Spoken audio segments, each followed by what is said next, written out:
All right. Thank you, everyone, for joining us today. I'm going to introduce Matt Roeser, President of Wildcat Power Gen. He's going to talk a little bit about the company as well as some of the units that we offer. Hey, good afternoon, everybody. Matt Roeser here with Wildcat Power Gen. Glad you guys could join us for this Zoom call.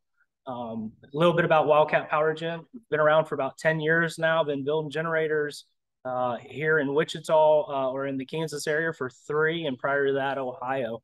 Listen, we focus on AC and DC generators, and today what we're going to talk about is our AC line, and we're going to talk through a lot of different things from stationary to continuous to prime, all these things that matter around our product, and then what makes us different. And what really makes us different is when we build a product, whether it's for the homeowner, for the business owner, or wherever it's going, we build it for a commercial grade product. Well, we don't skimp on metals. We look for the best quality engines, the best quality alternators, and we always go for a prime power generator set. And that means that when you turn it on, it's going to run. It's going to run continuous. It's going to run when you need it. And it's not just going to run for a little bit and then get overheated. So, but we'll get into all of that as we go through the day. The units we want to discuss today, Matt? Yeah, so the first unit we're going to talk about is what's sitting behind me. This is we have about 5 different series, 6 different series of generators. Anything from generators that are open set, which is what we call our Frontier. We have another open set that's a Renegade, very similar to the Frontier. They're both open. One's a single phase alternator and the other one's a 3-phase alternator. Really is a big difference. Then we get into our enclosed series. And in our enclosed series, we have 2 different types. We have a Sentinel, which is a UL listed generator, and then we have the Roughneck. And the only difference between the Roughneck and the Sentinel is that the Sentinel is UL listed and the Roughneck is not. It does not mean that the Roughneck does not follow UL standards. It does follow UL standards. And we'll show you behind here. The generator behind us is UL listed except for one thing. And when I show you that one thing, you're going to go, what? Are you kidding me? And that's what it is. It's just one thing that has kept this entire generator from being UL listed. So, but that's what we're going to talk about a little bit. Is right behind me. This is a Roughneck, and this is a Roughneck 60 kW. I'm sorry, this is a 40 kW, Roughneck 40 kW that we built for a customer out in Texas. So I'll move the camera closer to you, Matt, if you want to go through which units.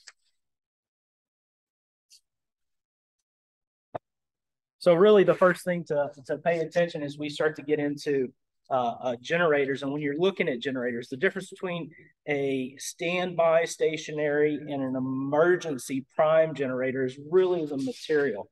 So the first thing I'm going to do for you guys is I'm going to slam this door. And I want you to hear what this sounds like when I slam this door. That is as solid as it comes. It's just a solid piece of material, metal. Instead of skipping and going with a super light gauge, less than 18 gauge. These guys actually, the canopy we built is close, almost a 12 gauge material on the metal. And then we get into our sound insulation material. So all the black material that you see in here, this is all sound deafening to help control the noise levels that when this generator is closed to make sure we meet those decibel levels. And for this particular unit, we're shooting for 68. That's our standard is what we shoot for. We're super close to that, once we're all up and going. As we move around here, we're going to start at the back and move forward. But as we move around, as the camera follows me, here's what helps is inside of here. I don't know if you can see this or not, but we have our silencer. And so, most people run mufflers. There you go. Most people run mufflers. Well, this is a muffler silencer. So it's not quite critical grade muffler, but it's pretty close in helping to reduce the overall sound. And then if you look in here, in different places where the heat is built, we've engineered different things. Inside, the heat's not as bad as it is here with the silencer where the exhaust is extremely hot. So Here we've done perforated metal all the way through the inside to help with the sound deafening. So we're going to go this way as we start to go back to the engine.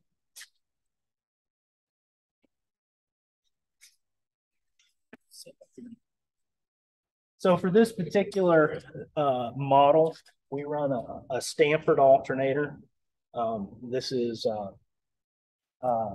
it's a 12 lead 4-pole alternator, and then we're running a 4R 810 turbocharged aftercooled Coloscar engine, which is a diesel block engine. Solid. It's an inline 4-cylinder. Again, if you guys have seen other videos that I've done, one of the things that I always like to talk about is just how big of an engine we're getting into. And so here's the top of the head. And if I were to go all the way down to the bottom to go into the bottom of the crank, I mean, you're a good 2 feet. I mean, this is a long stroked engine, big oil pan, big reserve. So, and then set up to handle the loads. The cooler is set up. It's a little bit oversized. Even when we're running top, with the thermostat opening, we're only seeing 176 degrees F, which is incredible. So, all in all, this is just a solid package right out of here at Wildcat Power.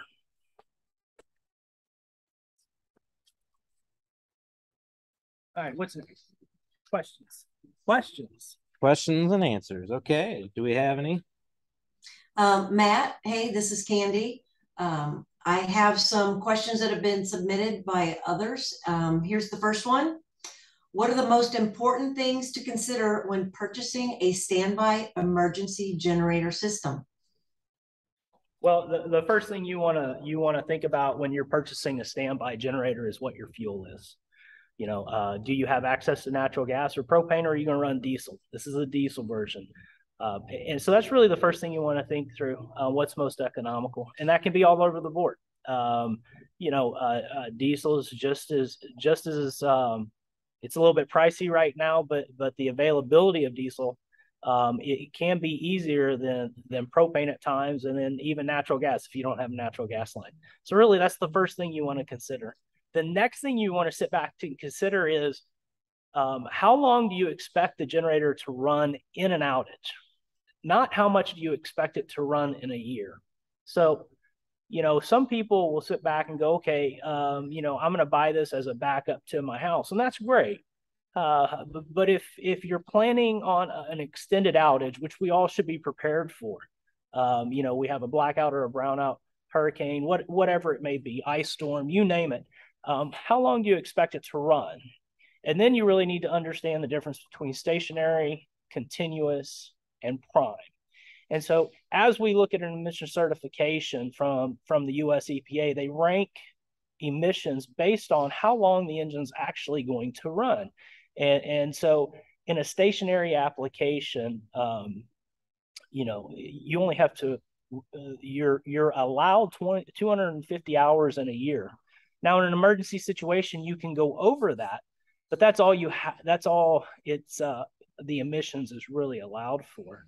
In a prime application, the NOx levels, the emission levels are quite a bit more stringent than they are in a stationary application, because you've gone to the EPA and said, you know what, we have every intention that this engine is going to run more than 250 hours. And so the requirements are a lot more stringent. The engines become bigger. There's a lot more cleaning that's involved in the exhaust, et cetera. So, it's really, those are the things you really need to consider. First is really the fuel. Second is how long you're going to run it. And if you're going to only, if you think you're in a good spot and, you're only going to get a couple hours out of the generator, go with a stationary generator. If you're thinking that there's going to be an extended outage, or you've been through an extended outage, and what I mean by an extended outage is anything longer than 3 or 4 days of continuous use, then you really need to consider using a prime powered genset. And the last thing you want to think about is just what are you powering? If you're powering your home, you're going to need to know that voltage. If you're powering an air compressor or pumps, different pieces of equipment require different power at different times. And so it's really best to understand the application, the fuel, and then just the complete duty cycle of the engine. And that will give you a solid understanding of which genset is best for you. Awesome. So next question. How much voltage does a generator produce? And if I'm interested in a generator that is not the voltage that I need, can that be changed? So to answer the second part of it, yes, you can change the voltage if you have the right alternator. So on our Roughneck and Sentinel line, we run a 4-pole 12 lead alternator. And so what that means is there's 12 leads coming off the inside of the alternator. Here at the factory, we can change that voltage for you. Let's say you need 480 volt. We can change it from 240 volt to 480 volt, or 240 volt to 208 volt. We can change those windings here at the factory before it leaves. We can do that. As far as how much voltage can an alternator put out, the alternator, the generator put out, it really comes down to how you set the alternator up, and then what regulations that you're using. We use voltage regulators to make sure we don't get carried away. In the generator world, anything less than 600 volts is called low voltage. Medium voltage is over 600 volts. So everything we do here is low voltage, 480, 240, 208, 120, 240 single phase. So that's our primary voltages here at Wildcat. Awesome. You might have kind of already touched on this, but what type of fuel is the best? Well, that's a trick question. It really depends on the application.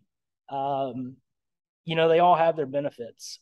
When we're looking at a power curve on an engine, with gasoline being the top, and we don't do gasoline. I'm just saying it as a fuel basis. Gasoline burns hotter, and we've all been around it. You throw a match onto gasoline, and the fumes ignite, and there's a lot of fire that's produced. Diesel, you can almost throw a match into a diesel can and it won't light, almost. Because it's a compression base versus spark ignited. So, it really depends on what your ultimate goals are. Propane, natural gas are just as solid as diesel. There is some derates that are involved when you start talking through propane, natural gas, and diesel. You lose a little bit of horsepower, but it all comes down to understanding the application. And what I mean by that is if you, the customer, need 40 kW, then that's what you need to say. Hey, I need 40 kW, because the next question out of our mouth is going to be, well, what kind of fuel are you going to use? And what's your altitude? Where are you at? And we're asking these questions so we can best understand where this generator is going to be and take those derates into account, so that if it's 40 kW at 5,000 feet in the middle of the high desert, that we can provide you that exact engine to meet those specifications. Awesome. Hey, someone else asked, what is the difference between standby, continuous, and prime power ratings? Yeah, I alluded to this a little bit ago. It's really dependent on how the emissions rating is set up. And really, when you come down to the manufacturer, it's the components they put on the engines. So on a standby rating, you're limited to 250 hours in a year. And so you build that engine for 250 hours worth of usage, not 8,000 hours. And that would be continuous or prime. So stationary is really just the unit sitting there. You lose power, it comes on and runs for 8-12 hours, and then it gets shut off. So that would be a stationary. Continuous and prime, depending on who you talk to, you're gonna get a couple different definitions. They're very, very close to each other. What I would consider prime is anything over 250 hours and under over 80% load, or at 80% load on the genset. Continuous is just really what it says. You're running 24/7, 365, running that continuous basis, and So those are really the three duty cycles on gensets or engines per se. You know, an 18-wheeler would be continuous usage, right? It's running down the road all the time, would be continuous. Gensets typically go into prime applications. And we do prime because they're not always running, but when they are running, they're under load and they're running a lot more than 250 hours. All right. My next question is, do 3,600 RPM diesel generators last as long as 1,800 RPM gensets? Well, let me back up. I don't know if it's so much diesel gensets as it is the RPM. And the best way to explain that is, you know, at 3,600 RPM, you actually have to go from a 4-pole alternator to a 2-pole alternator. And the poles in the alternator are you know, what's conducting the electricity.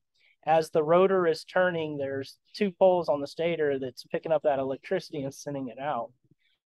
You know, at a 2-pole alternator, you know, you're spinning it twice as fast as you are in an 1,800 RPM 4-pole to produce the same amount of electricity. You know, common sense will really tell you, you know, you can go out and run a marathon. You can start out sprinting the marathon and you're not going to finish the marathon. Or you can start the marathon at an even pace and you'll finish it. And so that's really our philosophy here. If we spin things, you know, too fast, there's a lot of inertia. There's a lot of things that can go wrong. And so we tend to slow everything down to 1,800 RPMs. Quite honestly, 1,200 RPM is a beautiful speed too, but for predominantly everything we do here is 1,800 RPM 4-pole. Does it make it last longer? And that's kind of a trick question, because what I'm going to say to everybody who's listening or who's going to watch this, an engine, a piece of machinery is only as good as the maintenance. So if you're maintaining something, if you're, you know, operating it correctly, doing the proper service intervals, a piece of equipment's going to last. The chances are the 1,800 RPM is going to last twice as long because it's turning twice as less as the 3,600 RPM. All right. And last but not least, we've got a phase question. Single or 3-phase? Is a 3-phase generator suitable for the average homeowner or small business? Well, again, that's a trick. I mean, I don't want to say it's a trick question. It really comes down to what the main is at the building. You know, most homes are single phase homes.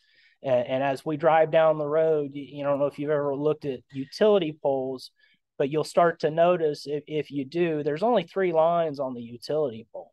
And those 3 lines go to a substation, and then the substation goes to a transformer, and then the transformer goes to the house. And all along that voltage is picking up or is going down and the amperage is going up. And then when they get to your house, they just pick, you know, a leg up and throw it into your house. You know, it really depends. Like I said, what's best is going to be from an electrician who has, you know, seen the main breaker. They're going to know right away whether it's single phase or 3-phase. Typically, if you're not running heavy motors, if you're not, you know, charging, you know, heavy, you know, cooling systems and stuff like that, you're going to be in a single phase application. Awesome. Well, that was all we had from our audience. Okay.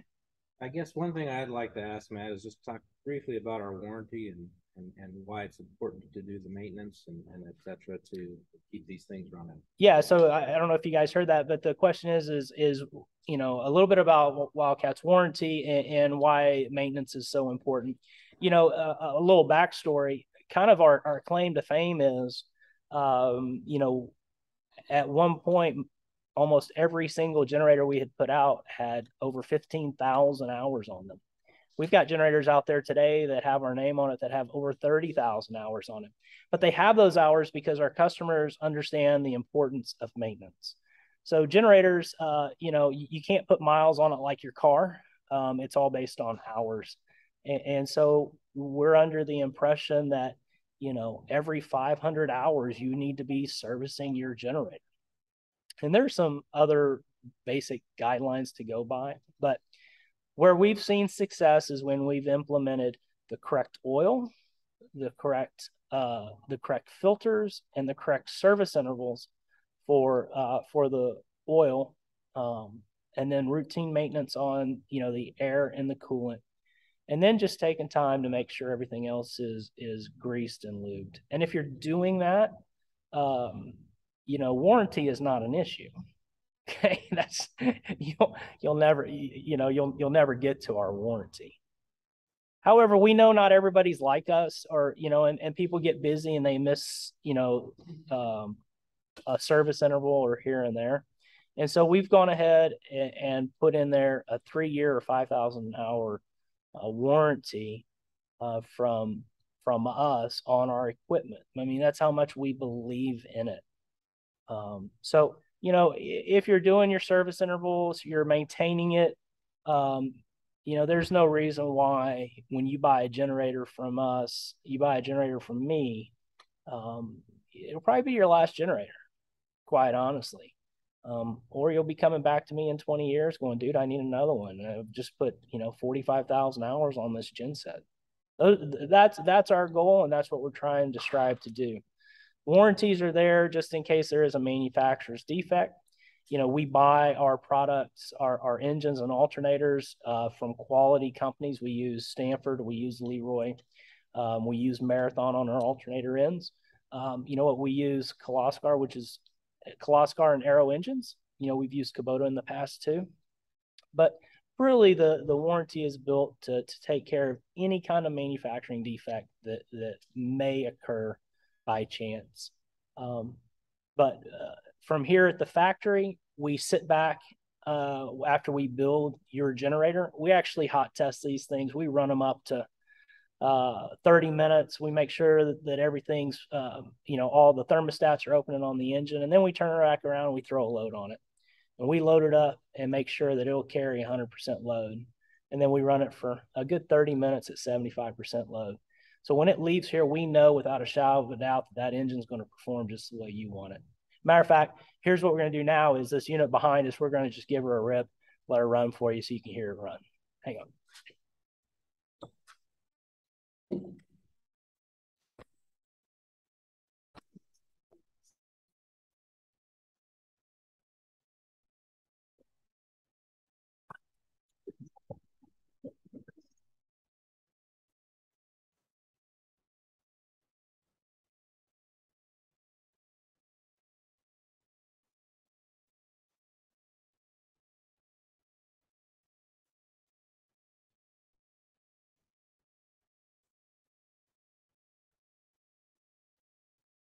There you go.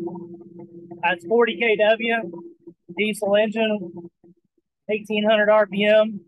She's blowing a little smoke right now, but that's what diesel does. She starts to warm up, put her under load, she clears up. But as you can see, she's running. I still got 2 doors open. You can hear me just fine. I'm not screaming or anything. We close both doors. Decibels even go down lower. So hope you enjoyed this little Wildcat. I meant earlier I was going to show you why this thing's not UL listed. You've seen it all along. It's the white paint. Believe it or not, the paint was not UL listed when they painted it. And so we lost our UL listing. That's it. Other than that, everything from the wires to the engines, to the alternator, to the controller, breaker, it's all UL listed, UL products. We're proud to call it a Wildcat.